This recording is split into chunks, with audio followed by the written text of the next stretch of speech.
Assalamualaikum warahmatullahi wabarakatuh. Bagaimana kabar kalian hari ini? Oke, tetap semangat, semangat, yes. Oke, pada pagi hari ini, sebelum mulai pelajaran kita ice breaking dulu ya. Oke, satu jari kanan, satu jari kiri. Siap? Oke, 1, 2, 3. Satu jari kanan, satu jari kiri, ku gabung jadi dua, ku jadikan jembatan panjang. Dua jari kanan, dua jari kiri, ku gabung jadi 4, ku jadikan kamera cekrik. Tiga jari kanan, tiga jari kiri, ku gabung jadi 6, ku jadikan menara tinggi. 4 jari kanan, 4 jari kiri, ku gabung jadi 8, ku jadi kelinci cik cik. 5 jari kanan, 5 jari kiri, ku gabung jadi 10, ku siap berdoa amin. Yes. Oke, pelajaran hari ini adalah kisah Nabi Ilyas. Kita mulai, 1, 2, 3.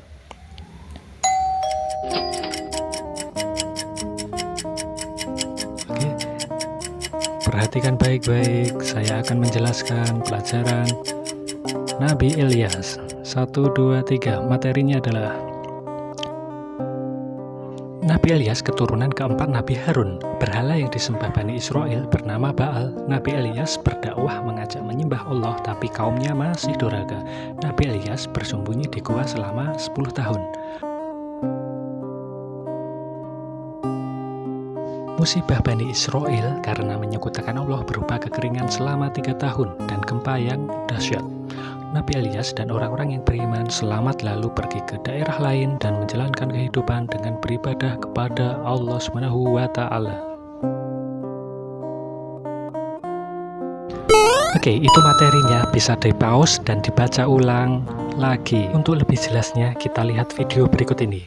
1, 2, 3. Tara. Sepeninggal Nabi Sulaiman, rakyat Bani Israel mengalami kemunduran. Praktik sihir mulai muncul lagi dan mereka menciptakan Tuhan baru, yaitu Ba'i. Keadaan pun menjadi semakin kacau. Saat itulah Allah mengutus Nabi Ilyas untuk mengembalikan keimanan rakyat Bani Israel. Sama seperti kaum Bani Israel terdahulu, kali ini pun mereka menentang dengan keras dakwah Nabi Ilyas. Mereka menuduh Nabi Ilyas sebagai orang gila. Bahkan ketika Nabi Ilyas menyampaikan azab Allah, kaum Bani Israel tetap saja membangkang. Azab Allah sungguh dahsyat, yaitu datangnya musim kemarau yang panjang sampai 3 tahun. Kaum Bani Israel semakin marah kepada Nabi Ilyas. Mereka pun menyusun sebuah rencana untuk membunuh Nabi Ilyas. Allah menyuruhkan kepada Nabi Ilyas untuk bersembunyi di lereng gunung. Dan dengan perlindungan dari Allah, Nabi Ilyas tetap aman di dalam gua dan tidak pernah ditemukan. Suatu ketika, saat sedang berlari dari kejaran kaum Bani Israel, Nabi Ilyas bersembunyi di rumah seorang wanita tua.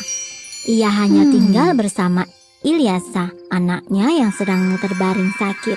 Wanita tua itu tahu siapa Nabi Ilyas dan berjanji akan memberikan tempat untuk bersembunyi. Ia pun memohon agar Nabi Ilyas berdoa bagi kesembuhan anaknya. Nabi Ilyas memenuhi permintaan wanita tersebut. Dan atas izin Allah, Ilyasa pun sembuh dari penyakitnya.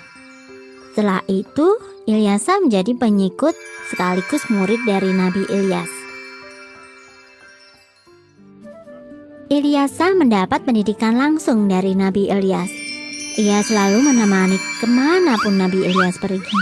Ada kisah yang menyebut bahwa Ilyasa adalah anak angkat Nabi Ilyas.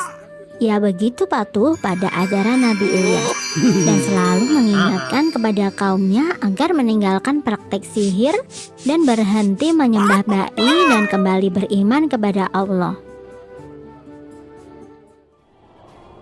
Keinginan kaum Bani Israel untuk mencelakakan Nabi Ilyas masih ada. Mereka terus saja mencari Nabi Ilyas. Perilaku mereka ini membuat Allah murka, sehingga datanglah azab bagi kaum Bani Israel.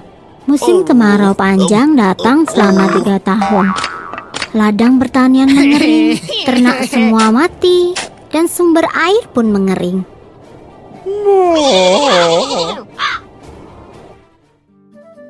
Bencana kekeringan ini menyadarkan kaum Bani Israel. Mereka teringat pada ucapan Nabi Ilyas bahwa patung ba'i yang mereka anggap Tuhan tidak akan mampu menyelamatkan mereka. Kini mereka pun berniat mencari Nabi Ilyas untuk bertaubat dan memohon pertolongan. Atas izin dari Allah, kaum Bani Israel berhasil menemukan Nabi Ilyas. Mereka bertaubat dan menyatakan beriman kepada Allah. Kaum Bani Israel menepati janji mereka. Kini mereka hidup dengan tentram dan beribadah sesuai dengan ajaran Nabi Ilyas.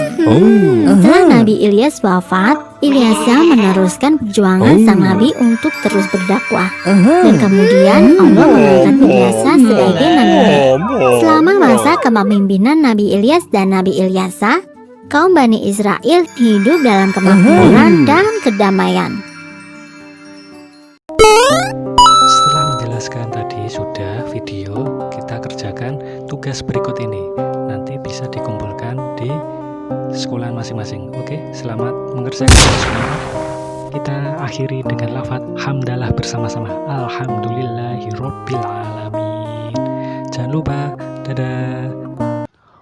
Buka YouTube, subscribe, like, dan komen, dan loncengnya. Dadah. Terima kasih. Assalamualaikum, it's the best salam.